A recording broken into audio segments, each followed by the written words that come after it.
Bueno, buenas tardes, gente que nos escucha. Un placer estar nuevamente con ustedes. Y en este día tenemos un invitado de lujo, alguien con quien tengo una relación personal muy grande, de muchos tiempos y un gran amigo y consultor con quien compartimos varios ideales de vida. Y en esta sesión vamos a hablar no tanto de negocios, aunque sí, pero sin más, bienvenido, Rafael, ¿cómo estás?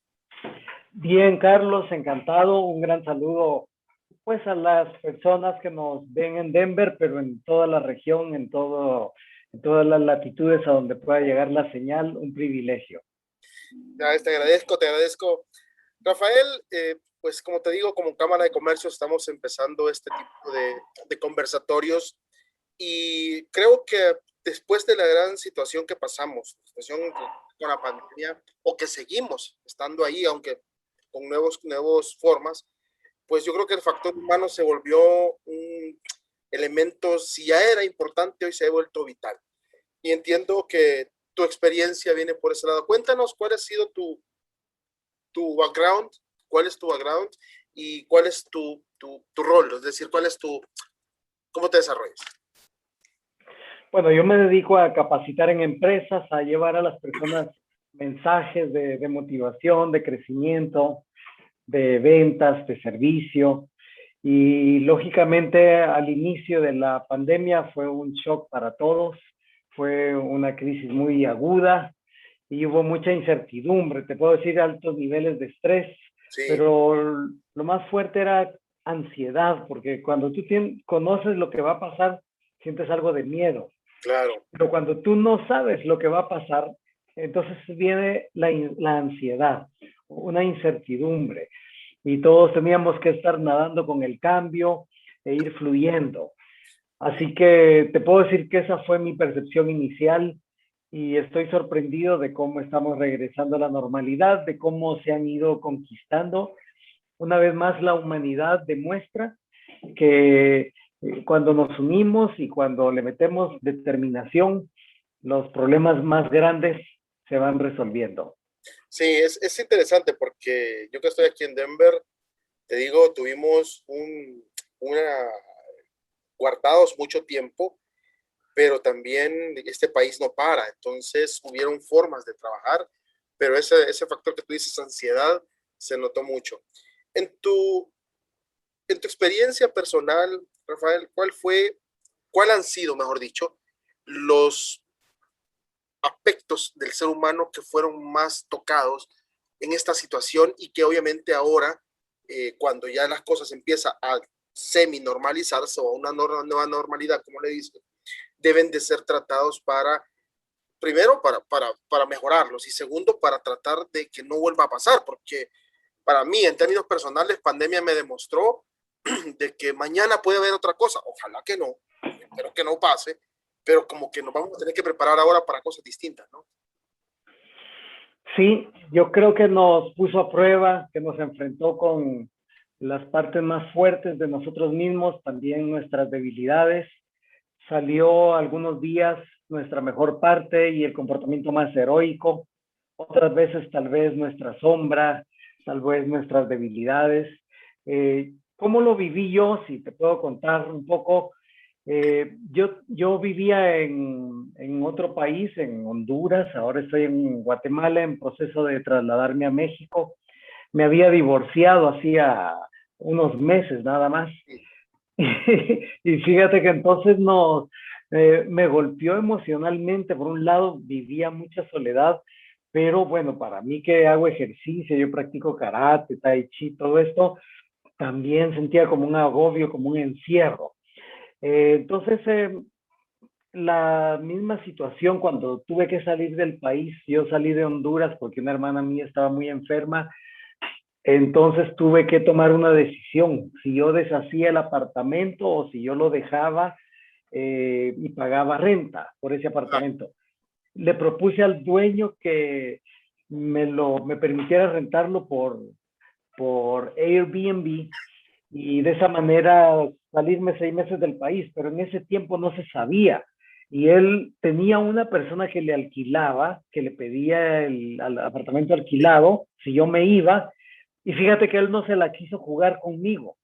Él no dijo, ah, pues que Rafael salve sus muebles, salve sus cosas, le van a dar 6 meses de junto en el Airbnb de pago y con eso ya me paga todo el año y después miramos. No, Claro, él dijo, tal vez esto va a durar años, mejor hago un contrato, tengo a la persona aquí, voy a lo seguro. Yo entonces perdí mis muebles, te puedes imaginar, los tuve que vender baratos, ¿verdad? casi que Mi de ex regalarlos. esposa, sí, mi ex esposa no quería que quedaran, no quería saber de eso, porque cuando decidimos hacer ese cambio, ella se empezó a comprar sus muebles, como que esto le traía recuerdos, era Claro, un momento muy sensible para los dos. ¿Por qué te cuento esta historia tan privada? Porque de alguna manera todos tuvimos una pérdida y claro, yo creo que es importante para todos entender que tuvimos que aprender a dejar algo atrás, tuvimos que aprender a dejar gente atrás, tuvimos que aprender a dejar lugares atrás, pero lo más importante es, tuvimos que darle nacimiento a lo que ahora viene por delante. Si claro, tú me preguntas mi opinión personal, creo que este cambio va a impactar ya, siglos al futuro, porque creo que todos aprendimos que lo que básicamente necesitamos es un lugar donde dormir, un poco de comida que llevarnos al cuerpo y tener claro quién es la gente que importa en nuestras vidas. exactamente. Y entonces a mí me pareció cómo de lo complejo la vida se volvió tan simple. Ah, sí, Y me pareció demasiado importante que la humanidad constatara que con poco y con simplicidad se puede vivir, porque creo que esto va a ayudar a tomar muchas decisiones para rescatar el medio ambiente, para revertir las emisiones de carbono, para cuidar más el agua en los países. Ves que cuidamos más si hay un punto más o menos en la economía y no nos importa que se mueran si los 5 ríos que rodean a la ciudad. sí, Y ahora nos vimos necesitados quizás de abrir un pozo y sacar agua limpia en algún lugar y tenemos que volver más a la naturaleza. A mí me pareció, respondiendo tu pregunta, que esto todos tomamos conciencia de la importancia que eso tiene, en y, buena medida. y curiosamente también hubo una situación que creo que por lo que nosotros convivimos hace un tiempo, Rafael, el factor de aprender a convivir con uno mismo, porque antes en los trabajos era de que yo salía a las 5 6 de la mañana, 7 8 de la mañana, regresaba a las 5 y en el trabajo era una persona. Cuando regresaba, ya regresaba cansado a comer, a dormir, a atender hijos y todo. Pero ahora, en esta situación, nos vimos a nosotros sin salir y estando nosotros con la familia cerca. Entonces, como que fue un choque de identidad y yo quién soy, ya no soy aquel que voy a trabajar, soy aquel que está en casa y que tengo a mis hijos todos los días. Y eso, ¿cómo tú ves que generó esa sensación de yo quién soy? ¿Quién soy ahora con esta situación? Sí, desbalanceo aspectos de la identidad, porque mira, una identidad desde el punto de vista psicológico se construye por 3 factores en el tiempo. Entonces tú te ves al espejo, dices quién eres en base a tu pasado, a tu presente y a tu futuro. Pero si el pasado está en este momento bloqueado para ti porque no puedes hablar con tu gente, no puedes seguir haciendo lo que venías haciendo, está el presente lleno de incertidumbre y no sabes qué soñar hacia el futuro, entonces ahora la identidad se pone Es a el hoy, prueba. es el hoy. Sí, y yo creo que todo el mundo tuvo que, eh, empezó a percibir más aspectos de sí mismo, empezó a percibir más aspectos de los demás, empezó a tener que construir un continuum de relación, así te lo voy a describir, el continuum de relación va desde que yo ni te conozco, luego sí te conozco, pero no te acepto, luego sí te acepto, es otro tercer nivel, luego yo te acepto, pero yo quiero convivir contigo y por eso estoy dispuesto a cambiar un poco. Y luego tú y yo estamos haciendo algo por el mundo, por nuestras vidas, por la sociedad. Fíjate que cómo todas estas fases se cumplieron en el confinamiento de la pandemia, porque tuviste que tolerar a tu gente, pero cuando tú toleras a tu gente no cambias, sigue siendo el mismo. Entonces había roces, había fricciones, había conflictos. Entonces todos tuvieron que entender que tenían que cambiar un poco. Claro. Esa convivencia extrema nos tuvo que hacer conciencia de, bueno, entonces yo voy a cambiar mis hábitos, yo voy a ser más organizado, yo voy a tener esta conducta en casa, esto ya no lo voy a hacer, antes lo hacía, ahora ya no. Y eso es fundamental porque entonces al enfrentarte a ti mismo empiezas a cambiar. Eso, Steve Jobs hablaba de algo que aprendió de un vecino, fíjate, dice que un vecino se hizo un invento donde metía piedras y las empezaba a girar con un motor en el garaje, y entonces luego de dejarlas un montón de horas ahí salían piedras redondas y las vendía. ¿En Y dice serio? Steve Jobs, así es en Apple, así son esos conflictos que se nos presentan en las reuniones y nos vamos puliendo y salimos como piedras bien redonditas. Entonces yo creo que también esa convivencia en casa nos ayudó a irnos transformando en la mejor versión de nosotros. Creo Claro. que también en algún momento se salió la peor versión. Hubo gente que cayó en violencia doméstica, tuvieron muchos indicadores de este tipo. Pero bueno, respondiendo a tu pregunta, creo que todos tuvimos que cambiar un poco para poder convivir con las personas que amamos, Claro. y eso es muy positivo. Y en ese Se sentido, saca de tolerar a la gente a cambiar para ellos, y eso es muy importante. hablando un poco del aspecto empresarial, que tú tienes experiencia en esto, ¿cómo viste las empresas ahora? Yo tuve un caso de un cliente donde me dijo yo fui una vez antes de pandemia y le digo yo, mire, reunámonos tal día y lo podemos reunir por internet. Y me dijo, no, mire, yo eso no quiero, soy en Estados Unidos, porque a mí no me parece. Ok, después de pandemia me dijo, no, algo virtual. A lo que quiero llegar con esto y cuento esa historia, porque como que también a nivel empresarial y a nivel profesional y empresarial, es decir, de personas trabajando y negocios, también pandemia nos cambió la forma de convivir y de hacer cosas. En tu experiencia y con los clientes que has tratado antes, y me imagino que hoy, después de esto, ¿cuál ha sido el cambio empresarial en paradigmas de que pandemia generó ahora o que está generando? Porque esto no va a cambiar tan fácil. Entonces, o mejor dicho, no va a ceder tan rápido, y lo que vamos a tener que hacer es mutarnos a algo distinto. En ese entorno empresarial, para ti, ¿cuál fue los factores que impactaron a las compañías y a las organizaciones en función de lo que tienen con sus empleados? Bueno, yo creo que lo primero fue sobrevivir a toda costa. Creo que fue el primer intento, y como esta frase la dijo Bob Marley, nadie sabe lo fuerte que es hasta que ser fuerte es su única opción. Y creo que entonces las compañías se enfrentaron a crecer en medio de la más dura adversidad. Ahí te tengo uno. Número dos, creo que la acción en redes sociales migró progresivamente de manera muy acelerada, y si antes resolvíamos el 10% en redes sociales, me atrevo a decir que ahora andamos por un 50%.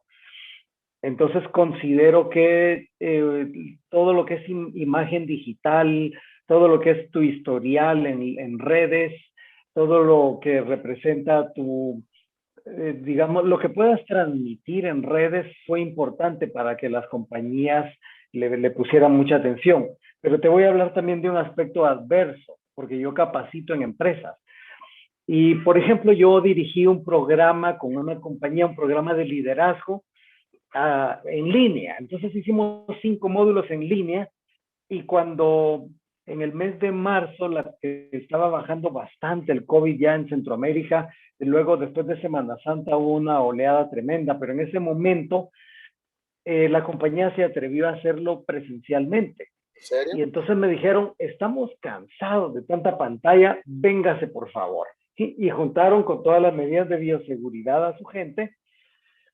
Y lo que te puedo decir es que en un día veíamos lo que antes nos llevaba 4 meses estar viendo en pequeños módulos, en línea, y la gente que medio entendía, pero en vivo se produce una magia impresionante. Y yo Claro. creo que la pandemia nos debe dejar los dos escenarios. Hay cosas que no debemos ceder al mundo cibernético. Hay una magia del contacto humano que no puedes reemplazar. Sí. Entonces yo sí creo que debemos darle la bienvenida a la tecnología, pero también debemos saber cuál es su límite y qué parte de todo esto es la interacción mágica entre humanos. A veces una mirada, un gesto, una expresión, un chiste, un incidente, algo que sucede, Y, a la gente se le queda grabado por años, por décadas y les produce una transformación impresionante. y es que yo escuché a alguien que decía que cuando tú grabas un recuerdo con emoción, queda grabado de por vida. Y esto, aunque la tecnología nos ayuda muchísimo, pero es muy difícil, casi imposible separar la emoción de estar presencialmente, sobre todo en una capacitación, en un entrenamiento, a un modelo virtual. Sin embargo, también a mi manera de ver muy personal, lo virtual nos abrió la posibilidad de ser más concretos en cosas, porque también ahora eso pasaba antes. Antes era, tomamos, por ejemplo, a mí me pasaba mucho en El Salvador, decía, tomémonos un café para hablar de tal proyecto, tal, ok, y empezamos a hablar del café y hablamos del proyecto un ratito y terminamos hablando de cualquier otra cosa, lo cual es bueno la convivencia, pero también había una pérdida de tiempo, entre comillas, no digo que sea mala, pero había dilación de tiempo.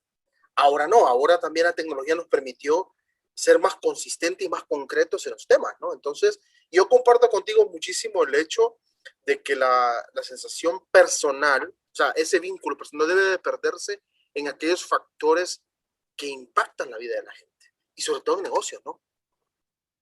Es correcto. Mira, hay un científico de apellido Mehrabian, M-E-H-R, Mehrabian, que ya comprobó, ponía a la gente en la pantalla y la ponía callada y los ponía a hablar con gestos. Y bueno, él descubrió que el 8% tú lo captas de las palabras, el, el 30 y, déjame ver, era 55% el lenguaje corporal y 37% el lenguaje auditivo. Entonces las pantallas nos quitan ya de entrada el 55% de la comunicación. Exacto. Pero como tú dices, tienen otras ventajas. Por ejemplo, yo ahora estoy llegando a un público en Denver, Colorado, Claro, que quizás nunca en su vida me hubiera visto a mí exacto. presencialmente. Entonces, yo lo que creo es que hay que sacar lo mejor de ambas interacciones. Pero cuando hablamos de cosas que son sagradas, cuando vamos a un territorio de lo que es esencial, yo creo que un apretón de manos y una mirada a los ojos a veces te indica más, no tiene precio, no tiene reemplazo. Por ejemplo, fíjate, Warren Buffett, que es uno de los más grandes empresarios e inversionistas del mundo, él se reúne una vez al año con cientos de sus colaboradores, que son los que dirigen cada una de sus empresas. Y hacen una reunión y él ya les da cuáles son los indicadores que necesita y les hace una carta, una carta. Y dice, listo, nos vemos dentro de un año, les entrega la carta, se dan la mano, pero ese hombre está viendo cada detalle, te puedo decir. ¿Cómo me dio la mano? Si se sintió seguro o no cuando le dije la cantidad, etcétera, etcétera.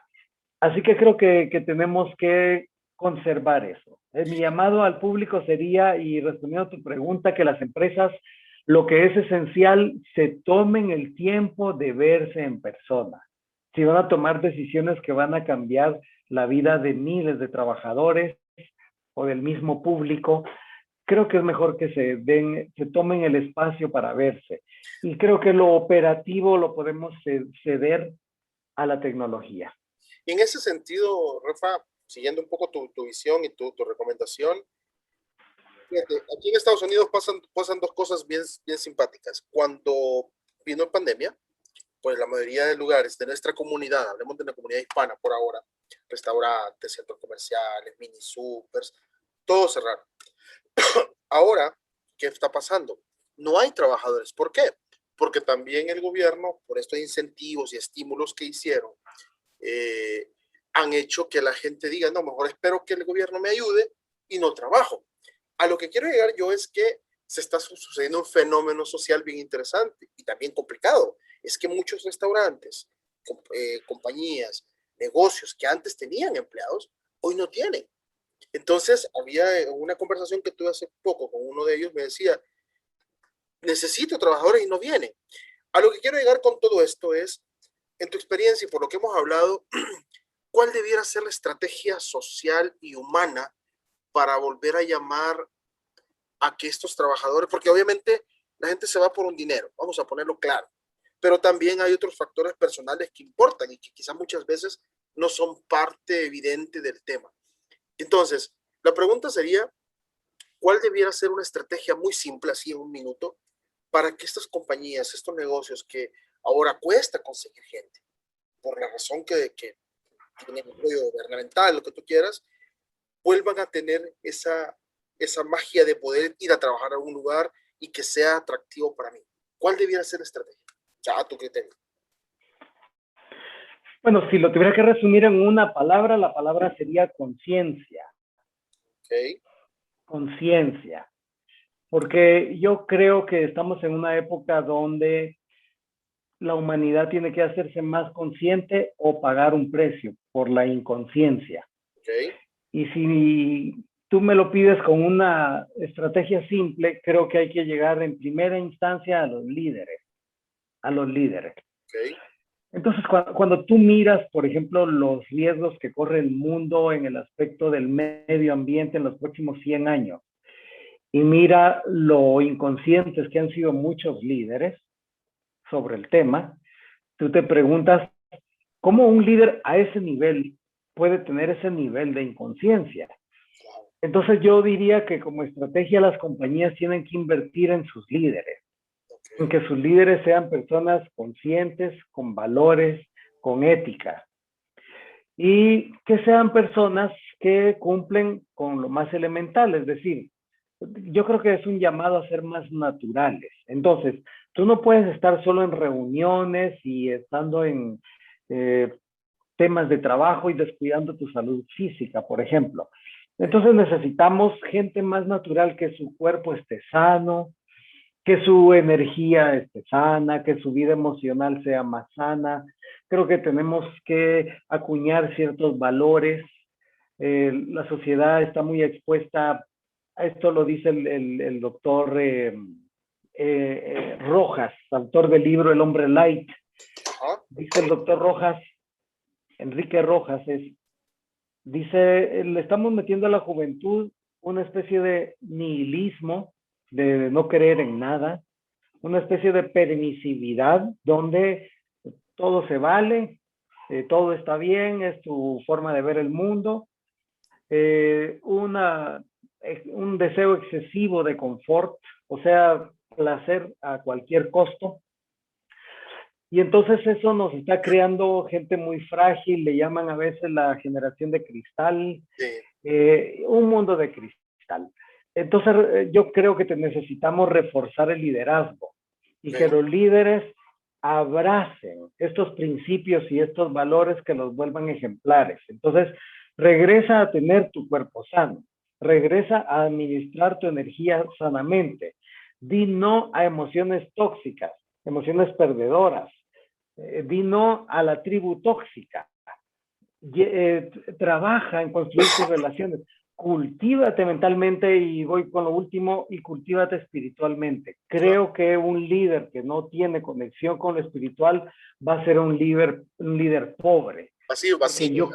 Yo creo que el principio esencial del liderazgo es ser un canal entre Dios y la gente. Para mí eso es el liderazgo en una frase. Entonces, ¿cómo vas a ser tu canal de Dios para la gente, que Dios te use, si tú estás desconectado? Entonces, ¿qué líder vas a ser ahora con la gente?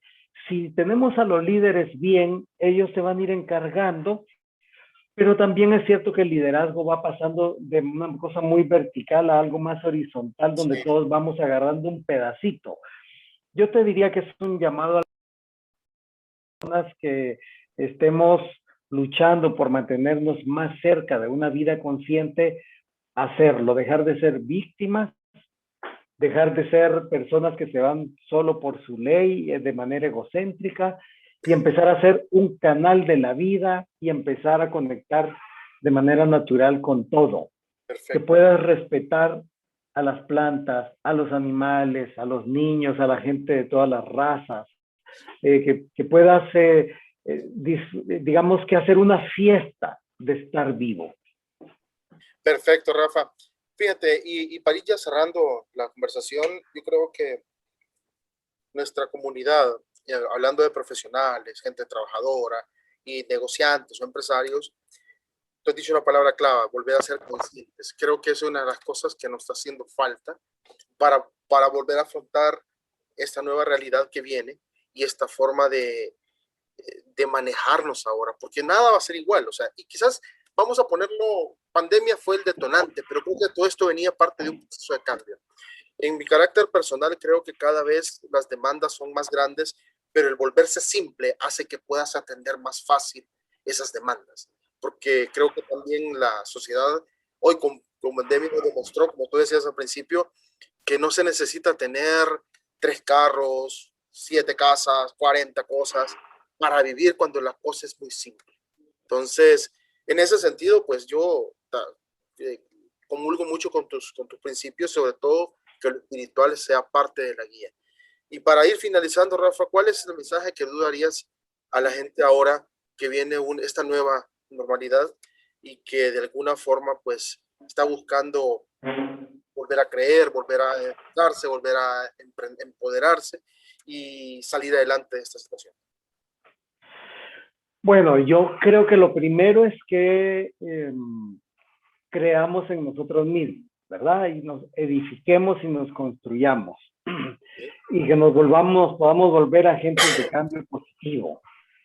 Creo que tenemos que abrazar los principios que han sido válidos toda la vida y no transar con los valores.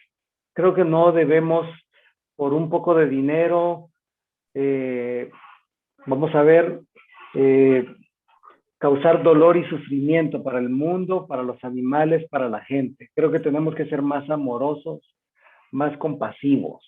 Perfecto. Creo que hay que dejar, que hay que darle prioridad a los temas simples de la vida que dan la felicidad. Quizás si te puedo dar, porque el público en Estados Unidos le gusta mucho las referencias científicas, ¿verdad? Fíjate que Harvard hizo un estudio y en ese estudio lo hicieron en Boston. Si no estoy mal, eran cerca de 700 muchachos a quienes empezaron a estudiar.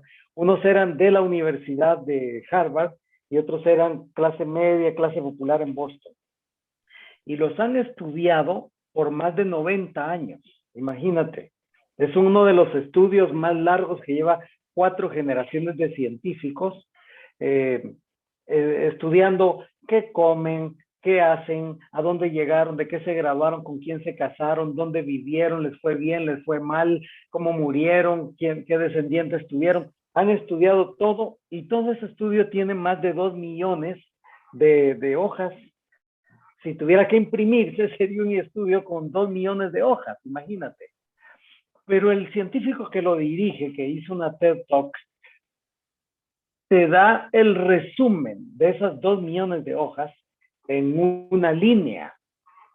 Entonces te puedo decir, uno de los estudios más extensos de la humanidad partió con una pregunta: ¿qué nos mantiene felices y saludables? Esa fue la pregunta. Y la respuesta la tienes en una línea. Imagínate qué relevante lo que voy a decir. Y la respuesta es relaciones positivas. Relaciones positivas. Ahora tú haz la cuenta al revés. ¿Qué nos enferma? Relaciones tóxicas. Infelices. Relaciones tóxicas. Entonces tenemos que volver a una humanidad más natural y más fraterna.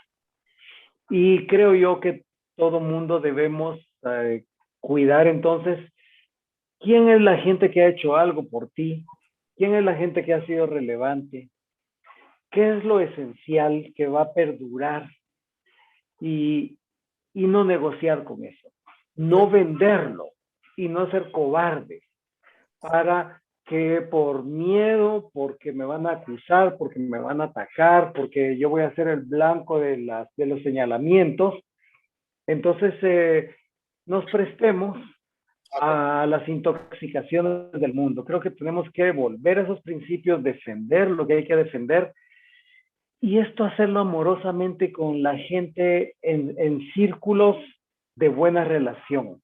O sea, con la gente que no te quiere, toma una distancia y con la gente que te ama, rodéate de ellos y juntos hagamos cosas por el mundo. Fantástico. Rafael, de verdad que es un gusto y este tema daría para hablar toda la tarde, pero se nos va acabando el tiempo y nuestra intención del día de hoy es empezar a abrir estas conversaciones. Vamos a tener los próximos días nuevas sesiones ya con temas muy concretos para que como cámara también no solo queremos ver negocios, queremos ver el desarrollo humano, que al final del día los negocios los hacemos los humanos.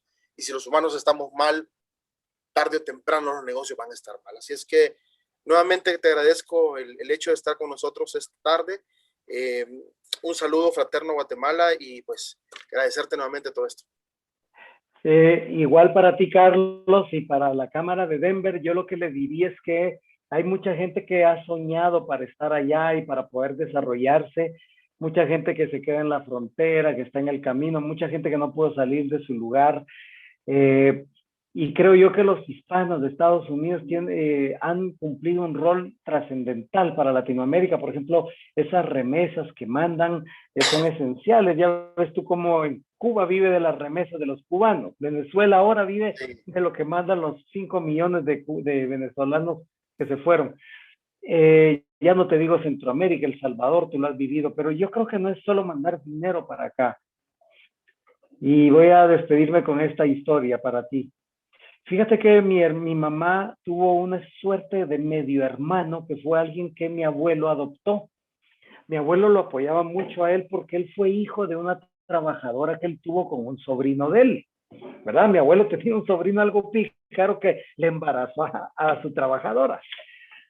Entonces a este muchacho, mi abuelo lo apoyó mucho y él fue una persona muy floreciente, pero fíjate que mi mamá se quedó huérfana de mi abuelo cuando ella tenía 4 años. Y mi abuelo ya tenía 61. O sea, mi abuelo tuvo a mi mamá de 57.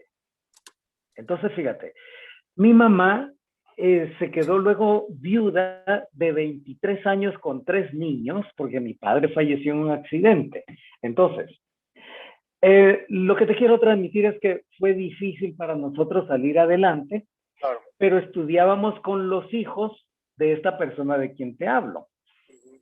Y esta persona le había ido muy bien en la vida. Era un flamante ingeniero, un profesional muy exitoso, solvente, con muchas ventajas sociales. Y nos veíamos en el colegio y él una vez me preguntó, ahora que yo ya estoy grande, me dijo, fíjate que yo siento que yo los debía ayudar más a ustedes. Creo que ustedes estaban un poco desamparados, yo estaba bien y me siento un poquito culpable porque no los ayudé. Creo que les pude haber dado un poco más de plata, más recursos. Y yo lo corregí. Le dije, mira, yo creo que no era recurso lo que necesitábamos, pero creo que sí necesitábamos que tú nos enseñaras lo que a ti te hizo ser una persona tan solvente, próspera, con buenos hábitos. Yo creo que eso nos hubiera ayudado mucho. Y yo creo que los hispanos de Estados Unidos no solo tienen que mandar remesa, tienen que mandar Trabajo. conocimiento, respeto por las leyes, invertir y hacer empresas acá, transmitir los buenos hábitos que han aprendido de la cultura americana, hacer fundaciones acá que eduquen a sus hermanos latinos.